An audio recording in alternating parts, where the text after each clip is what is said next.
Reposted a video on Snapchat but can't find it again? Don't worry, in this video I will show you exactly where to find your reposted videos. Let's get started.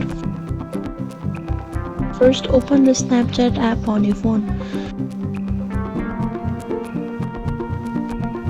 Now tap on your profile icon in the top left corner. Scroll down and look for the Spotlight or My Spotlight Favorites section. Here you will find videos you have interacted with, including reposted or favorite content.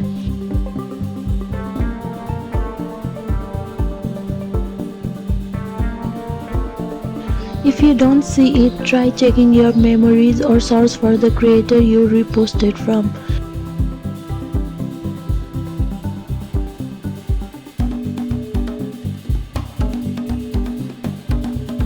Snapchat doesn't always have a separate repost tab, so features may vary depending on your app version. And that's it. Now you know how to find your reposted videos on Snapchat. Don't forget to like, share and subscribe for more helpful tips.